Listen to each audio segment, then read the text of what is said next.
News, सच जरूरी है। नमस्कार, आप देख रहे हैं MNS न्यूज लाइव। आप सभी का स्वागत है। मैं हूं आपके साथ मर्शी। तो आइए जानते हैं देश और दुनिया की तमाम बड़ी खबरें।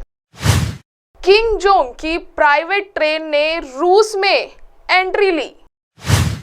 मिलिट्री एडवाइजर्स के साथ पुतिन से होगी मुलाकात। हथियारों की डील पर अमेरिका की है नजर।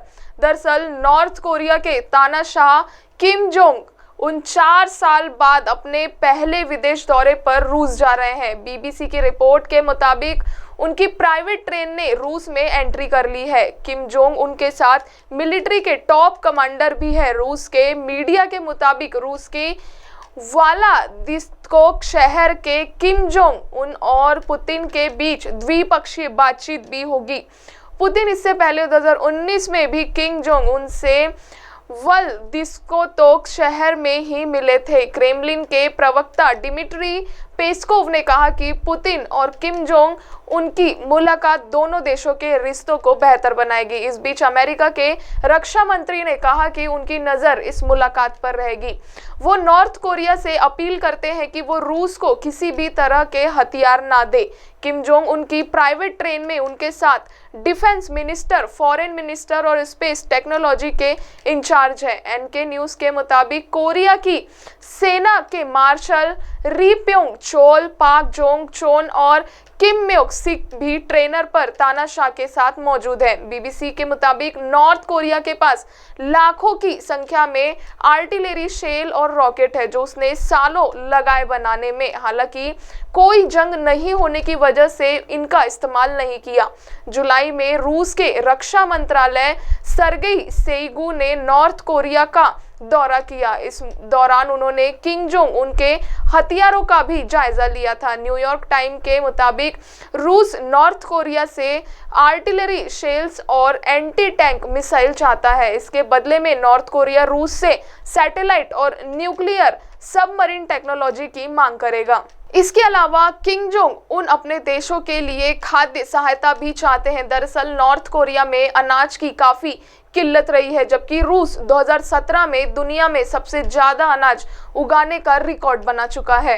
नजर डालते हैं एक और खबर पर। तुर्की की गुफा में फंसा रिसर्चर 9 दिन बाद निकाला गया। 6 देशों के 180 लोगों ने रेस्क्यू ऑपरेशन चलाया।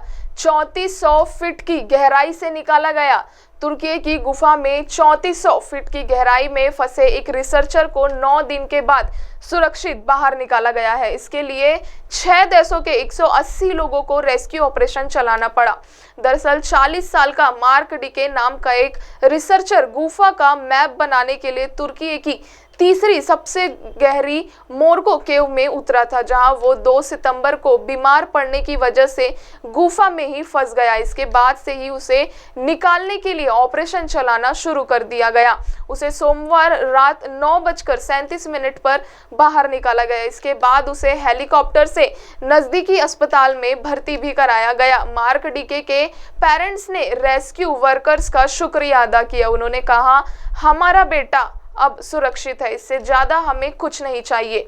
वहीं गुफा से निकाले जाने के बाद मार्क ने कहा कि उन्हें वापस जमीन पर आने के बाद अच्छा लग रहा है। उन्होंने कहा, मुझे लगा था कि गुफा में ही मर जाऊंगा। गुफा में पानी और कीचड़ की वजह से रेस्क्यू ऑपरेशन काफी मुश्किल था। बचाव दल के लोग जैसे जैसे नीचे उतर रहे थे, अंधेरा बढ़ता जा रहा था।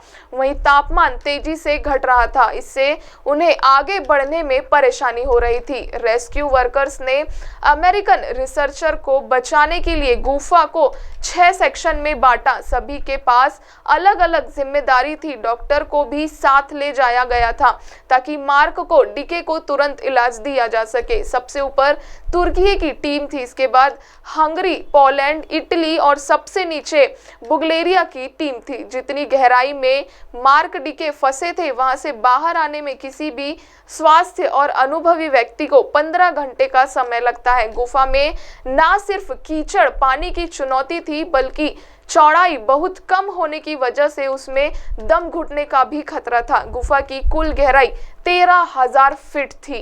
रुक करते हैं एक और खबर का। यूएस और ईरान करेंगे कैदियों की अदला बदली।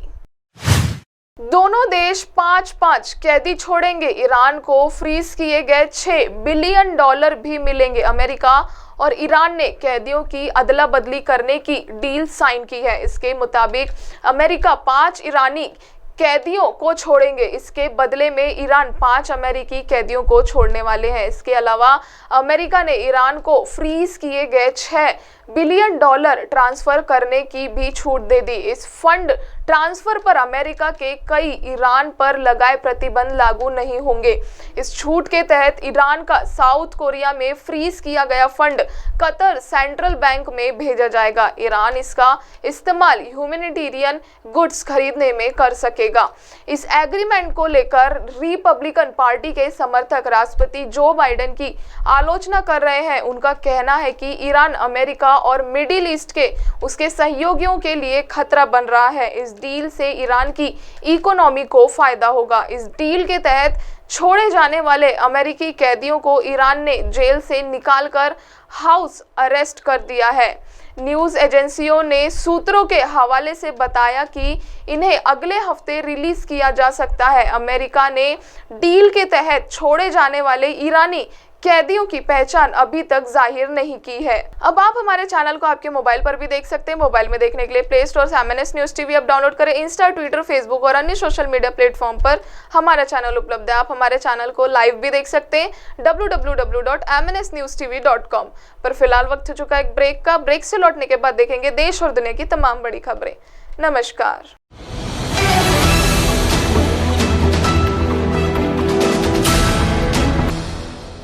ये है MNS न्यूज नेटवर्क और आप देख रहे हैं MNS न्यूज।